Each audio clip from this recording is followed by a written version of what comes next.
Hi, Eric Gibaud, ericgibaud.com, and today I'm going to make a video to answer many questions I received about something that I thought many people would know because there are many videos about that and books.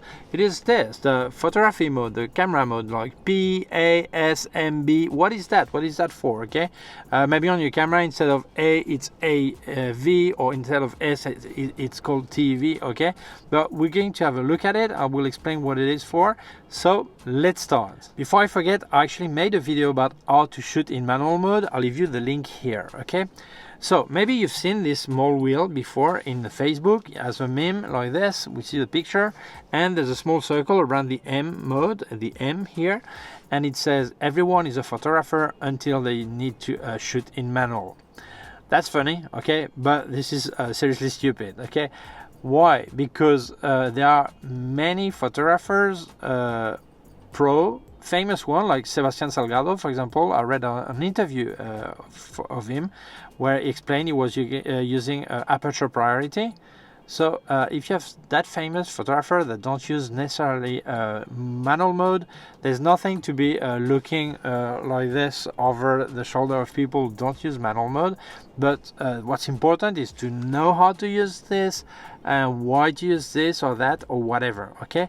Take into account that absolutely no one watching a picture can tell if it was made in manual mode, in aperture priority, in automatic, in speed priority. It's impossible to tell, okay? So the important is you know what you want to get and how to get it using this. Maybe it's only manual, maybe it's something else, okay? So let's carry on. Sometimes it's just the other way around. Some people say people who say they only use manual, they're just liars. I think this is also a stupid sentence because there are many people I know that they use only manual mode. So these stupid words are really childish. So we're gonna get over it and concentrate on the mode we can use. Okay, so the first one I'm going to speak is one that I don't have on my Olympus.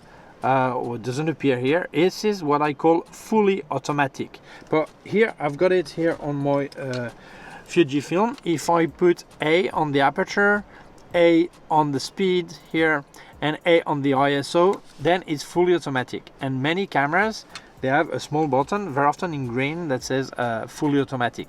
In this case, you decide absolutely nothing, okay? It means the camera will decide the aperture, the speed, the ISO, and do everything. So the problem with that is that normally a camera is going to take the safe way. Not always open the aperture as much as it could, but just because they want a bit of more sharpness, so they try not to open maximum, or never drop the speed too much because they think maybe you may move and it will be motion blurred by yourself, okay? So they always play the safe way. But this means also that the look of the picture, the artistic side of it, maybe it's not at all what you want it to do. So I think it's more logical to avoid to have automatic, fully automatic, and play with semi-automatic.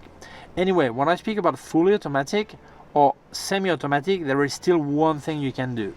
It's called compensation. It means, like I show you on my cameras, if I make a picture and it's underexposed or overexposed, because the camera is not fine-tuning the shoot, okay? I'm not going to speak, by the way, about the exposure mode, like central or this.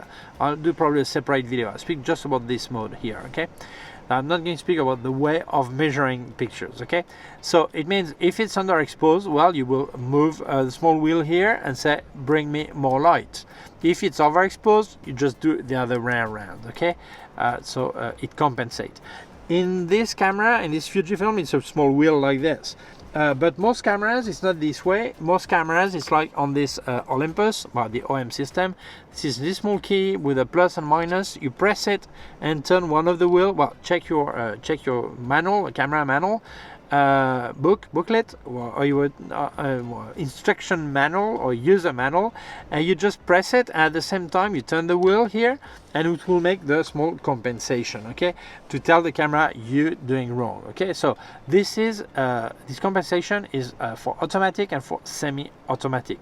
But now we've seen quickly the automatic mode, which is you don't decide anything. Now we're going to look at the rest of modes, okay? Now let's look at a mode I normally don't use. Well, I never used, I don't like it especially, but well, some people really love it. This is the P mode, like practical, okay? What does it, this is program, okay? This is not practical, so program, okay? What is that? Well, if I make a picture right now, it is like if it was automatic, okay? It calculates like this, like 6.3 aperture and 320th of a second, okay? But I say, yeah, but 6.3, I don't like that aperture. I don't like it. I would like to have more aperture or less aperture because I want to have more or less depth of field, okay? So I can change it here. In this camera, I drop to 2.8, for example. Okay, and then it will calculate the speed. Or I can still do some compensation. So it depends on your camera, but it means they are really stuck together. So you can still pick things and it will calculate the compensation itself. If I was on f4, I want at 1/500th of a second, for example, I want to go to 2.8, then it will go automatically to 1/1000th of a second, okay? Automatically, it will calculate it, okay? This is a program mode. Many people in street photography, they like this. And by the way, when you use automatic, normally the ISO is also automatic, but if you use semi-automatic, I also recommend you put automatic ISO. Why? Because if you lock one of the possibilities, like let's say aperture, we're going to see now aperture priority just after, okay? It can play only with speeds, and if you fix your ISO, cannot move, okay? So maybe give some problems.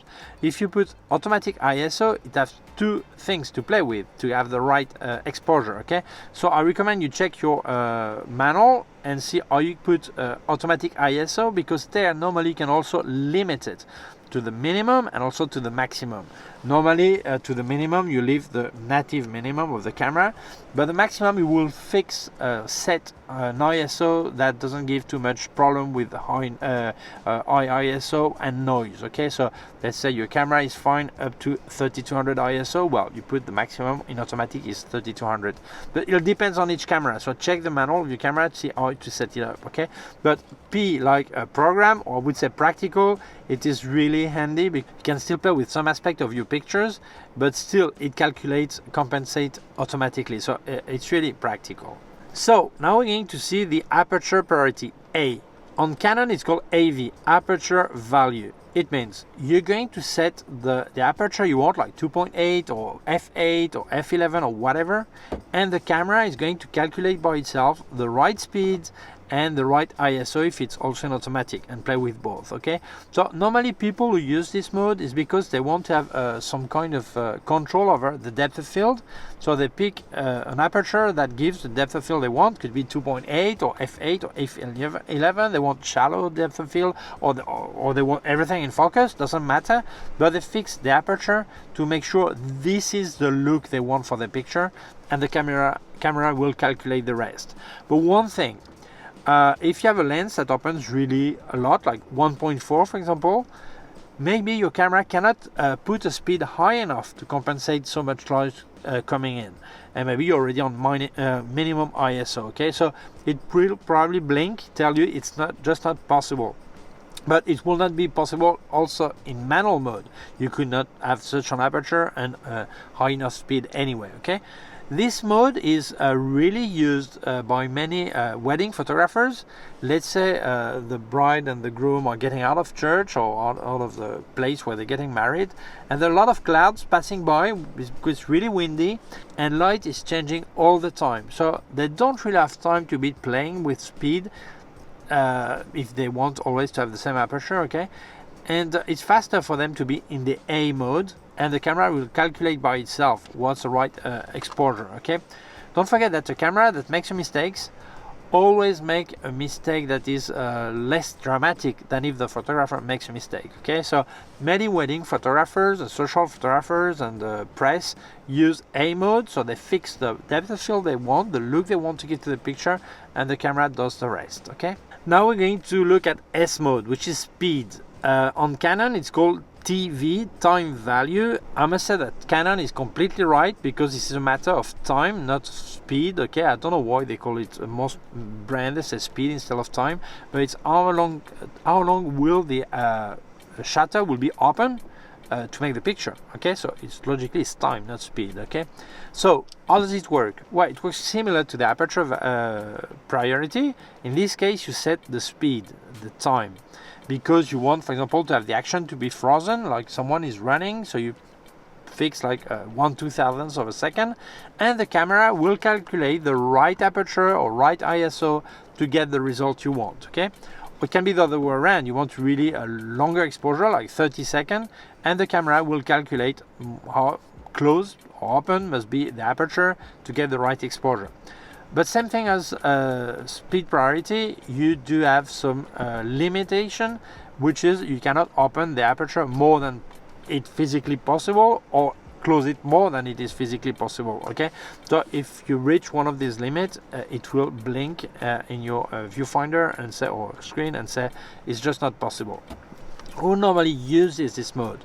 Well, normally people do action photography. They want to have a minimum speed to make sure that things won't be moved, or the other way around, they do want things to be moved, so they fix a slow speed to make sure that things appear to be moved, whatever thing. Okay, but these are people who give more importance to the speed. This side of the picture will be around speed more than aperture. Okay, so they use speed priority. That's simple. Now let's look at the M, the manual mode. So I'm not going to explain everything how to measure all this because I made a video about that. I gave you the link at the beginning, okay? But what are you going to do with manual mode? You're going to decide on everything. Aperture value, time or speed value, and ISO. Some camera let you have automatic ISO in manual mode. This one, it lets you ask if you want it in every mode or only in speed, aperture, and program mode. Okay, but in this case I think it doesn't make sense to have automatic ISO when you're manual mode, because it will have a factor you not control. Okay, but some people like it. Okay, I don't like it. Okay? I don't like it. Okay, so what do I use M mode for? Well, I think when you are in a stable situation, using a semi-automatic or automatic will create problems. I'm not speaking about the way of measuring light in this video, but yes, it does affect that. Let's say I'm in a studio, the lighting is set, everything is fine, and the person has a really white skin and a dark shirt, for example.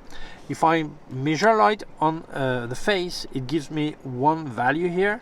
If I measure light on the shirt, it gives a different value. So if I'm in semi-automatic, automatic, the exposure will be different and the result will be different. So as lighting is not changing, this is nonsense to be in semi-automatic. It's better to be in manual mode, because once you've got the right exposure on the first, second, or whatever, whenever you get the first picture with the right exposure, all the rest of the series will be properly exposed also, regardless of where you're pointing the camera, where your camera is looking at to measure light, because it will not measure anymore. It will give you the information, but still, you know it's the right exposure. In manual mode, you keep it. So if you're in a stable situation, I recommend you use manual mode. Okay, but it's up to you, but this is what I recommend. And here we have the B, which is bulb mode. What is that for? Well, this is for long exposure. It means if you press the trigger here, if you don't release your finger, the picture keeps being made. Okay, it means that if you want to have an exposure that is longer than the minimum speed of time value you get on your camera, usually it's 30 seconds, 60 seconds, in this case 60 seconds, but many are 30 seconds, then you must go on bulb mode. It means when you press, picture can be like 5 minutes. Okay, when you release, picture stops to be made. Okay, but if you touch a camera, as you need to keep your finger on it, in this camera you have several options that doesn't oblige you to leave the finger on it, but not every camera is like this. Okay, it means that if you move the camera, the picture will be moved and blurred. Okay, so it's important you normally use remote control, can be with cable. Sometimes it's a cable release. You actually screw on the button here. Depends on the trigger. Okay, it depends on the camera. Sometimes you can remote control with an app from your smartphone or your tablet. Doesn't matter, but take into account if you use the bulb mode, it will be moved. Normally people use that for people use that for long exposure. Okay, so this bulb mode, you know, this is a special mode for long exposure. So that's not complicated. Okay, so be sure, rest assured that it is not a problem if you use any of this mode. You will not be less or more professional because you use a semi-automatic, automatic mode or manual mode. It's just one you want to use for the reason you have. Okay, one thing I recommend, you know all the mode, know how they work, so you pick the mode you need in such or such time, depending on what you want to do, or the situation or whatever. Okay, so read your manual, know how to use them, and practice a bit to get always the best situation in your favor. Okay, so that's it. So don't worry if you're not using manual mode. If you enjoy it, use it. If you prefer to use any other mode except the automatic, I really recommend the semi-automatic over an automatic, but still the important is how you feel and to get the result you want. So thank you very much for watching the video. If you feel it may interest other people, please share it on social networks. If you have not done it yet, please subscribe to my YouTube channel. Small button down here, a small bell. If you click on the bell, get notified when I upload a new video.